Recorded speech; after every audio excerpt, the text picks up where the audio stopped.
Hey, what's up guys? This is Will from The Will of Gaming. Thank you so much for joining today, and it's episode 2. The game that you're currently seeing above me is Strider, a game that was for Sega Genesis. It got rebooted by Double Helix as Strider.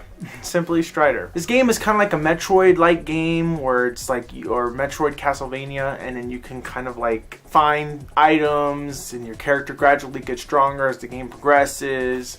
Absolutely love this game. I think this game is amazing. It's a definite recommendation. It was free on PlayStation Plus. If you didn't get it, you missed your chance because it's no longer free on PlayStation Plus. So Strider is an amazing game. 2 thumbs up, 2 thumbs up. I would normally just give you a review of this game, but I think I'm going to save reviews for the newer games now. Today's topic, if you've guys seen the thumbnail or the title of this episode, is trophy addiction. Now a lot of people are wondering, what the hell is trophy addiction? How do I explain it? It's those who are those people who like to play games and play games solely for trophies. For those of you who don't know what trophies are, trophies / achievements on Xbox.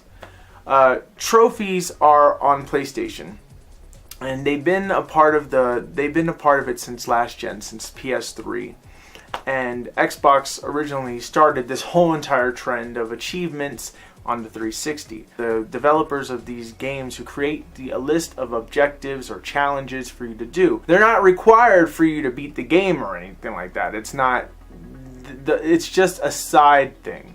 If you want to get it, just to get it, to show off to your friends, like, oh, I got this trophy, I'm better than you.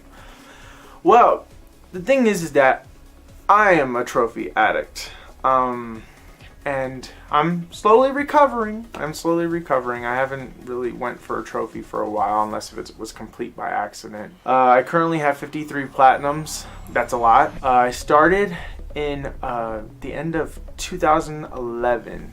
I'd say it was about December, November of 2011, and I started this trophy hunting thing.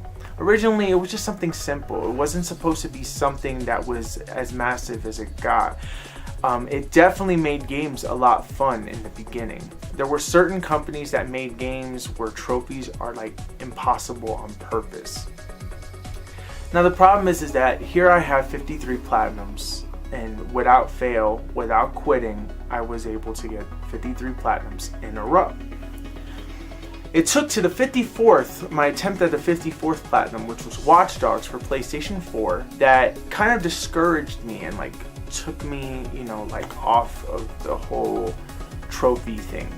There was one trophy which was a bronze trophy. Bronze trophy is the lowest trophy. It's the easiest to get, supposedly. But in this game, there was a trophy called Social Lubrication, which you had to drink, which the objective or the challenge was you had to beat the 3 drinking opponents in the game. Once again, it's not required for you to do this challenge to beat the game. It's only if you want this particular trophy. In order to get the platinum trophy, which is the highest trophy, you have to get every trophy on the set list that's built into the game. So yeah, it got bad. So this was kind of an unfair trophy, and especially the value for it was ridiculous. It is an extremely unfair trophy. It was a very cheap ploy by Ubisoft. Ubisoft's trophies are the worst types of trophies. Their trophies aren't fun to get. They're just solely there for you just to play the game for hours. Hours upon hours upon hours upon hours, and that was the sole purpose of it.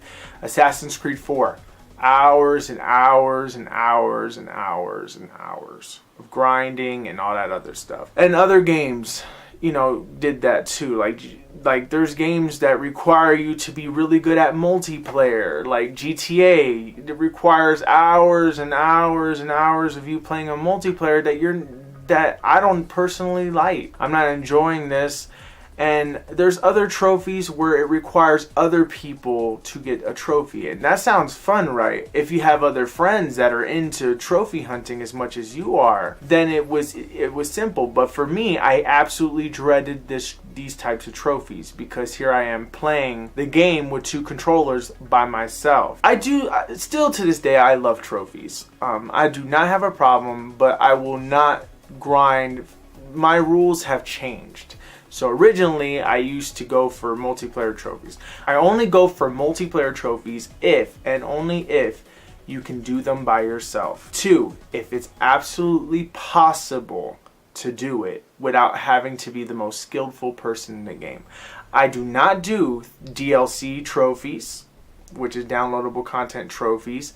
I do not count them. I only do the main list, which gets me to platinum. Trophies as a hobby it's fun, but I have lost a lot of sleep over there were some trophies that were really bad that they kept me up at night. You probably are wondering, well, why do you go for these trophies? They don't make the game fun. Thing is that there was a time where it was fun. I think where it got bad was that I became a little competitive with it. I started seeing other people that were successful at trophies that I couldn't get, or I was struggling, and I would see that some people get it easier than I do, and then I feel like a failure because here I am wasting all these hours and I don't have the skills to get this trophy. So the addiction just got worse, and I would stay up looking, constantly dreaming about this trophy, about getting it. But when you get that platinum, it was that you beat the developers, you defeated all their challenges, and that was the best thing about platinuming a game. Even though that there was nobody around to share it with, even though that nobody in the world cares, even though whatever happened nobody cares, I felt like I accomplished something, and something big, because it's like you're a hero of this world. I still will collect trophies. I'll still platinum games, but only games that I feel that is absolutely possible to get it. Will I go out my way to get a trophy in particular? Probably not. Like Destiny has some trophies in there. I don't think I'm gonna platinum Destiny. I will try though. I will try. You definitely get your money's worth when you try to platinum a game and you put yourself through these challenges and you literally play the rules of the game, play the rules of the developers. It's ridiculous, but it makes you better as well, and that's what I really like about trophies and trophy hunting in general. So thank you guys so much for watching this episode. I hope you guys enjoyed it. I really hope I didn't bore you. If you guys have any trophy stories, or if you guys are addicted to trophies like I was at a point, leave a comment below. If you guys have any questions, Lynn is going to be a host on next week's episode, which will be next Friday, and you guys will be getting a schedule sometime soon, but right now I'm looking at every episode being on Friday, and then after this video is done, you should be able to see a bunch of links that you can click on and just show us some love, thumbs up and stuff. If you guys have any questions, no matter how big, how small the question is, I will respond to it. So yeah, so if you have any questions, please feel free to leave it in the comment section below. And follow Gamers Nation, which we have Google Hangouts there every week. We have it 3 times a week, which will be Monday, Wednesday, and Friday. Sometimes we have it on Sunday, but it's very rare that happens. And you can also follow me on Twitch, KeyBladeFan26. All the links, like I said, are going to be there, including the link to last week's episode. So be sure to watch last week's episode as well if you haven't had the chance to as well. It's the introduction of all this. So thank you so much for watching. I'm your host, Will, and that's the Will of Gaming. Bye.